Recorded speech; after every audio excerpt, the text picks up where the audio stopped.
Hello students. Now we are going to learn about an inheritance.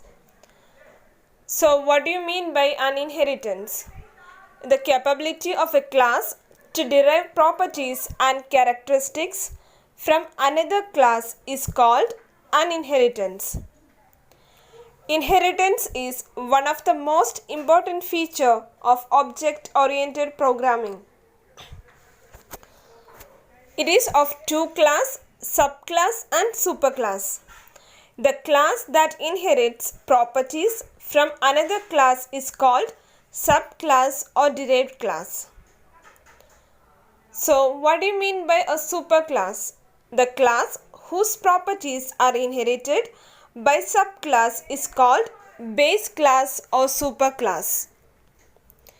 There are different types of inheritance: single inheritance, multiple inheritance, hierarchical inheritance, multi-level inheritance, and hybrid inheritance. So what do you mean by a single inheritance?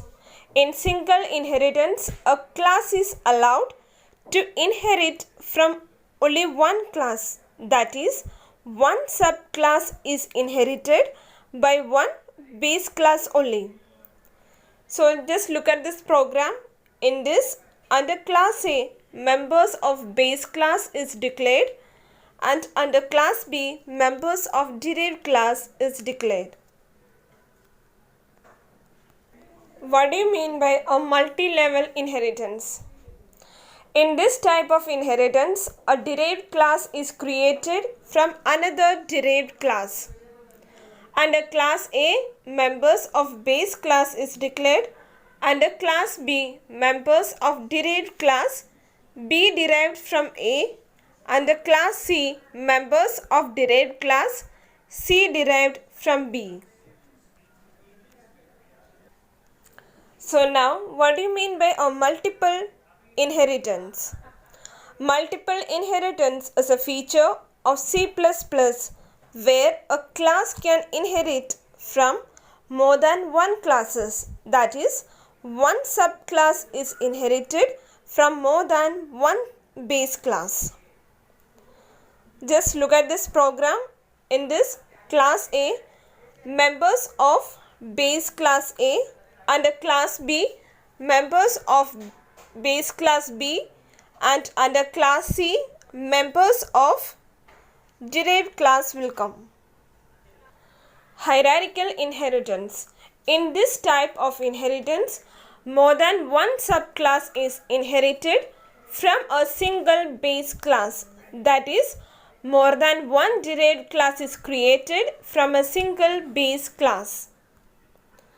Under class A, members of base class A. Under class B, members of derived class B derived from A. Under class C, members of derived class C derived from A. So now, what do you mean by a hybrid inheritance? Hybrid inheritance is implemented by combining more than one type of inheritance. For example, combining hierarchical inheritance and multiple inheritance. In hybrid inheritance, more than one type of inheritance are used to derive a new subclass. For example, inheriting a class from two different classes, which in turn have been derived from the same base class. Any legal combination of other four types of inheritance comes under hybrid inheritance.